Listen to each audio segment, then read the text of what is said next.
Welcome to this one-off video ball blend, featuring several different topics discussed in a casual format. Editing software. I have a couple hundred hours of experience in Premiere Pro. It's the only editing software I've used and, quite frankly, it's the only one you need. Premiere Pro is a very powerful editing software. If you can imagine it, you can do it in Premiere Pro. You're not limited by the software, you're only limited by your skill and creativity. Basically, all my videos are created using Premiere Pro. It's a software I'm trained in. Price? There are ways around the expensive subscription fee by sailing the high seas. Premiere Pro also has lots of resources and tutorials online to help you learn how to edit. It's great editing software. Music story, you need a teacher. One rehearsal I went to where we practiced for a concert, the context was like musicians talking about how we needed to play better. We play like someone who hasn't practiced, or someone that was self-taught. The way someone remarked self-taught, it wasn't a compliment. Self-taught was an insult. That's what it sounded like. It might come off as snobbish and elitist, but that's the reality if you want to become good at playing an instrument. When it comes to other school subjects, I think, yeah, you can teach yourself, but when it comes to music, you need a teacher. I feel like the difference for me is that playing an instrument is such a performative art. You can get lifelong injuries like repetitive strain disorder or carpal tunnel if you're serious about getting good at an instrument. If you're putting in the hours of practice, you should heavily consider getting private tutoring. It's one thing being shown how to do it well, it's quite another being told what you're doing wrong each time. One thing all prodigies have in common is that they have a teacher. Even prodigies need teachers. No musical prodigy is self-taught. But paying for a music teacher is expensive. It's already expensive enough to buy a quality instrument, not to mention the music gear and maintenance for your instrument. God, even the sheet music expenses add up. You kinda have to be privileged and financially well off on some level to play an instrument at an expert level. That's what I learned when I was invested in playing an instrument. I'm sure people are familiar with the tale of seeing someone play an instrument skillfully and being inspired to learn an instrument yourself. The reality is like, well, if you want to play an instrument as good as a professional, then you must go the professional route and get private tutoring. It works and has been replicated time and time again with many different people. Otherwise, you're just an amateur. You won't play as good as those that dedicate their lives to it. If given a choice to listen to two piano players, for example, one of them is a hobbyist that is self-taught versus the other one that is classically trained, I would almost always go with the person that is classically trained. Their technique and musicality are likely to be leagues better than the hobbyist. It's like learning a language. You need to be immersed in the culture of music and become part of the music community, join the orchestra or play in music bands. Engage in music competitions, you get so much experience in performing live for an audience. It's not enough to just play in your room with the walls as your sole listener. Your lifestyle almost needs to be living and breathing music. Information flow, secrecy versus transparency. One of my favorite quotes from the game Alpha Centauri goes something like, "Beware of he who would deny you access to information, for in his heart he dreams himself your master." A quote from Robin Morgan with a similar idea is knowledge is power, information is power. The secreting or hoarding of knowledge or information may be an act of tyranny camouflaged as humility. What Pokemon does nowadays with its new games is that they will announce it and then go radio silent. They show as little as possible. Pokemon trailers in recent years is an epitome of style over substance because they don't want to show their hand. They try to have a very tight grip on the flow of information. It's like the opposite of transparency. It's about being as secretive with the information as possible. It's controlling and limiting what people know about the games. By withholding information, the element of surprise would have its maximum effect when the game is finally released. Fixing bugs on release. Part of the reason why game developers are able to discover and fix so many bugs so quickly is because there are a lot more players from the full release. Some bugs and issues, you just gotta play the numbers game. Even if a bug has a 0.01% chance of occurring, that would be 100 people experiencing the bug. The odds of any one of those people reporting the bug is extremely small. Every time a Pokemon game releases, there will be employees at Game Freak monitoring the public online response. If there are any beneficial bugs, specifically duplication glitches that allow you to dupe Pokemon and rare items like April Bowls, ability patches and such, Game Freak will work their fastest to patch it out. At Game Freak, Removing duplication glitches take priority over improving the game's performance. Pokemon should be better. I was watching the worrying testimonies of those who worked at Game Freak from the YouTube channel Sidonia, and I've been thinking about the state of the Pokemon games. It feels like the number one thing holding back the Pokemon franchise is the attitude of the higher-ups and the senior employees. Job reviews state things like there are many employees who have been working there since forever for the company and due to their advancing years, refuse to learn new technologies. Senior permanent employees don't learn to use new technologies, and therefore most of what requires this knowledge gets entrusted to outsourcers. Many in there rest on their laurels, saying that once the game is out, it sells regardless, and cling to this belief without any desire to better themselves or their lackluster technical capabilities. Even back in 2017, you have quotes from employees saying, generally speaking, the staff's technical skills are pretty low. Inside the company, it is full of people who have been working there forever. They are incapable of developing and they wouldn't find employment anywhere else, whilst those who are competent are leaving en masse. We just need to release the games and they'll sell themselves. We don't need to make an effort. That's the attitude with which they tackle their job. I just feel flabbergasted. If other companies had this attitude of not trying too hard and it'll sell itself, they'd be punished for it. They wouldn't be rewarded. But when you're big, the rules don't apply to you. My livelihood is in academia, so that influences my worldview. If you try to write a thesis or a dissertation with the attitude of putting little effort, you're not going to do well. You won't get a good mark for not trying. But I guess business is different to academia. In business, you just need the minimum viable product. Something you can sell, made with the least effort and no more. You make the same products over and over. Another problem is that Pokemon doesn't have that much competition. It's always compared to itself. It's always compared to the older entries because Pokemon would fall apart when scrutinized. Sword and Shield and BDSP truly soured my opinion on the Pokemon franchise because they just didn't give a shit. Why don't they reinvest more of their profits into making better games instead of using it to fund their lawsuits? Why would Pokemon respect their audience? They're a multi-billion-dollar company. Why would they change their business strategy when they're already laughing their way to the bank? Their attitude needs to change. I believe people can always improve and grow and learn from their mistakes, but if even after years they have shown an unwillingness to change and improve, then they need to be replaced. They need to go. Work smarter, not harder.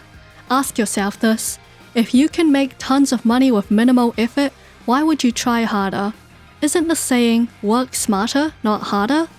I was looking at this channel called More Pegasus on YouTube. They get relatively good views, nice money, seemingly easy to produce slop, high enough retention. We might not agree on the content, but it's moving units and making their money. The view count or sales figures speaks for itself.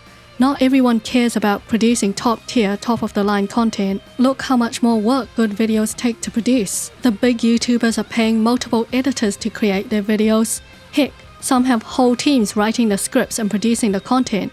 That just isn't feasible for most creators. Why bother doing all that work and spending so much money in hopes that it does well? There is no guarantee that it will pay off, and if it doesn't, well, now you've lost money. People will naturally take the path of least resistance. No wonder the people working on Pokemon decided not to work too hard on their products. It's just business, nothing personal. Maintaining relevance. You have to post consistently to stay relevant. It's not enough to simply create great things. The audience demands frequency. Why don't Pokemon just take a couple years off to make one really high quality game? Games like StarCraft 2 took 7 years to make, and it's an absolute labor of love of a game. Why don't they delay the game so it can be more polished? But then I thought, that's a stupid financial decision. They can't afford to skip several years without a new game. It'd be like if a YouTube channel stopped uploading for 2 years. Pokemon would lose relevance. In order to keep a brand alive, you have to continuously reinvigorate it with new content. Have continuous updates, even if it's just to the mobile games or to give people a reason to go back and play the games. That way, you can keep the brand alive and make people assiduously re-engage with the franchise. Keep it alive in people's minds and in front of their eyes. They need to do all the upkeep to maintain their staying power. At the start of 2024, Pokemon had the Picture Run Epilogue DLC for Scarlet and Violet. There were multiple updates like the release of shiny Rayquaza in raids, the release of shiny mythical Pokemon periodically to incentivize people to complete the home Pokédexes. Even when Pokemon skips a year, they have to regularly put out updates to keep people occupied while they work on a new release.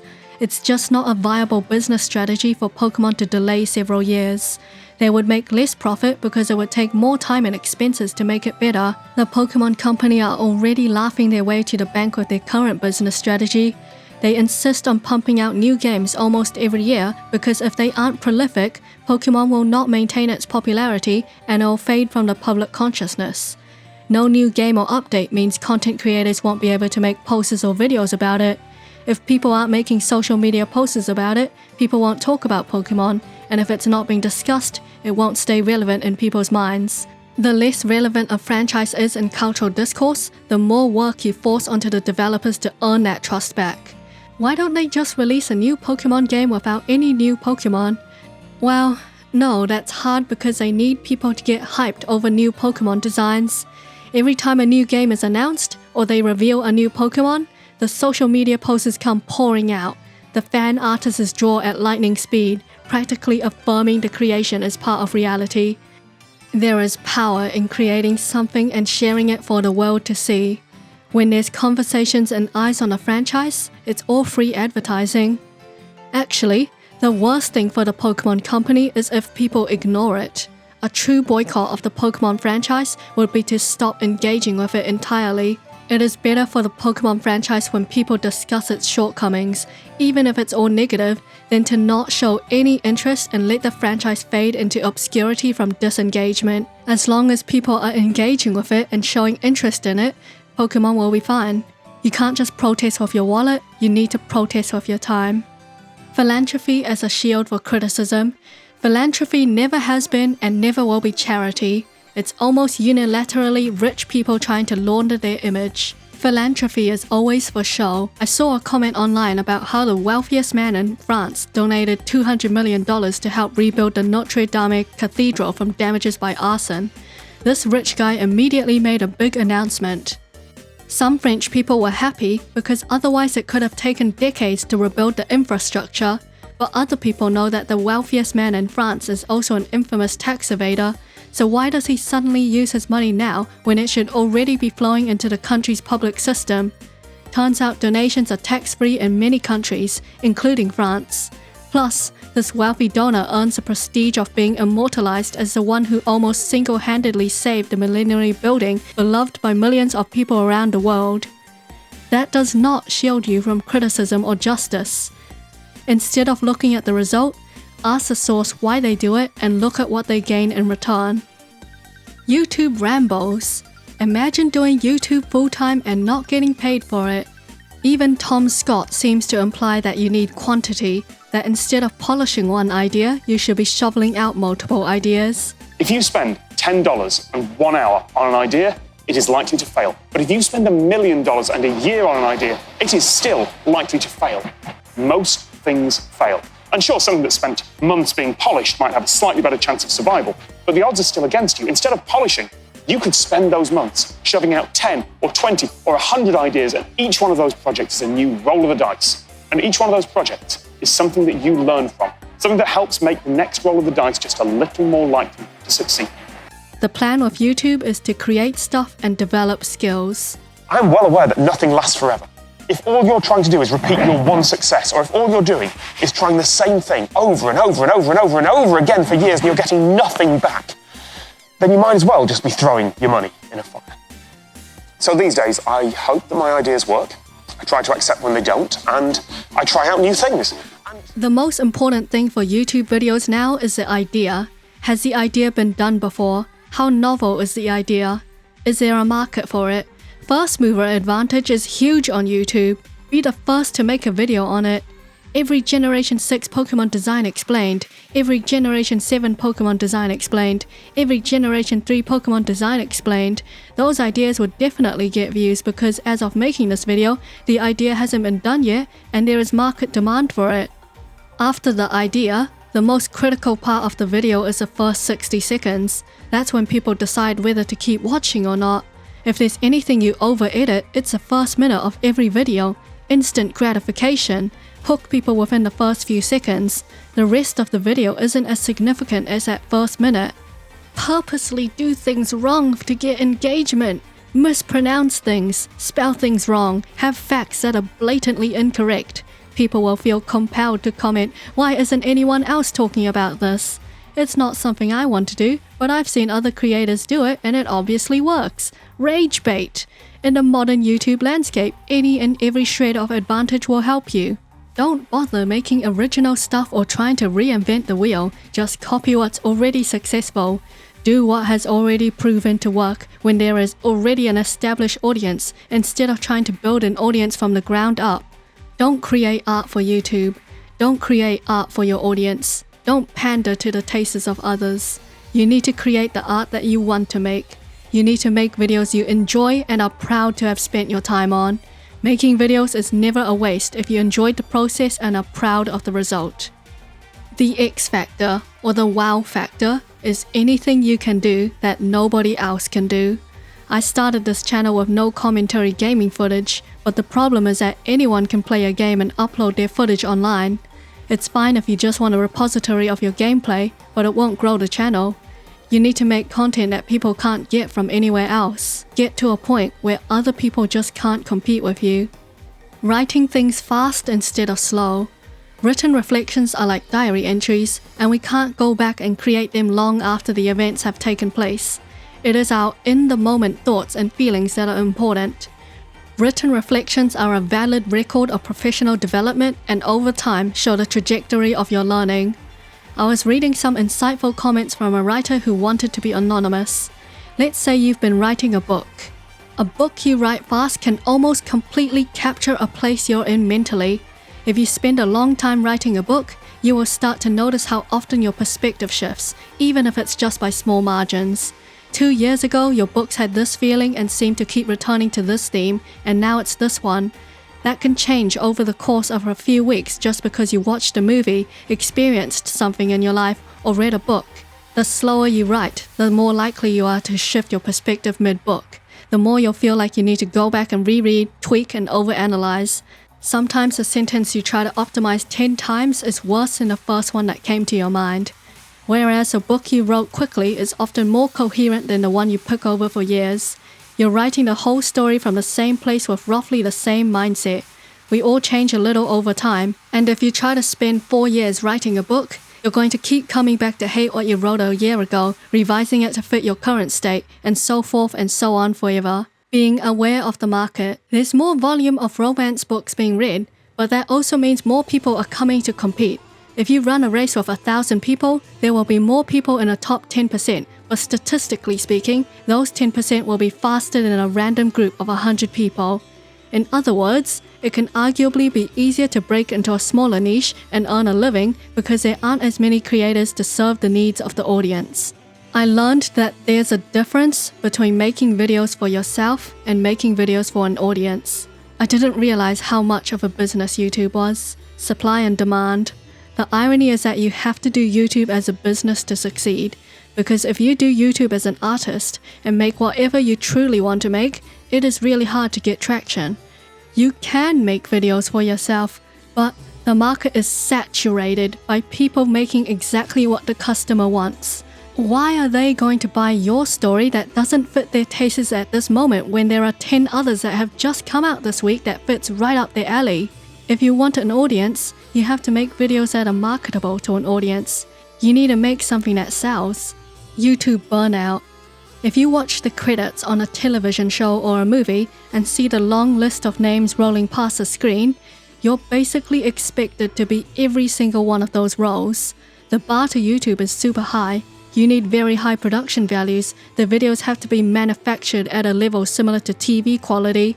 Effectively, there is the same demand as TV shows, but not the production team behind it. I didn't truly understand how much the content output didn't equal the reward until I tried making a channel myself. I've put hundreds and hundreds of hours into this channel and have yet to be paid a dime. YouTube has a really good business model designed for people to give it a disproportionate amount of underpaid or free labor. People that post consistently on YouTube are already doing YouTube as a job. At worst, it becomes a job you don't even get paid for. High effort, low reward, it makes you resent the audience. Oh, people just want to see the same thing over and over. When you try something different, the core audience rejects it because it's not what they subscribed for. So you end up being forced to placate the audience. You're not supposed to make one-offs on YouTube, you're supposed to make bingeable content. You need a formula or a series where you can milk the audience to the fullest extreme. Whatever you get popular for, make sure it's something you can make a lot of.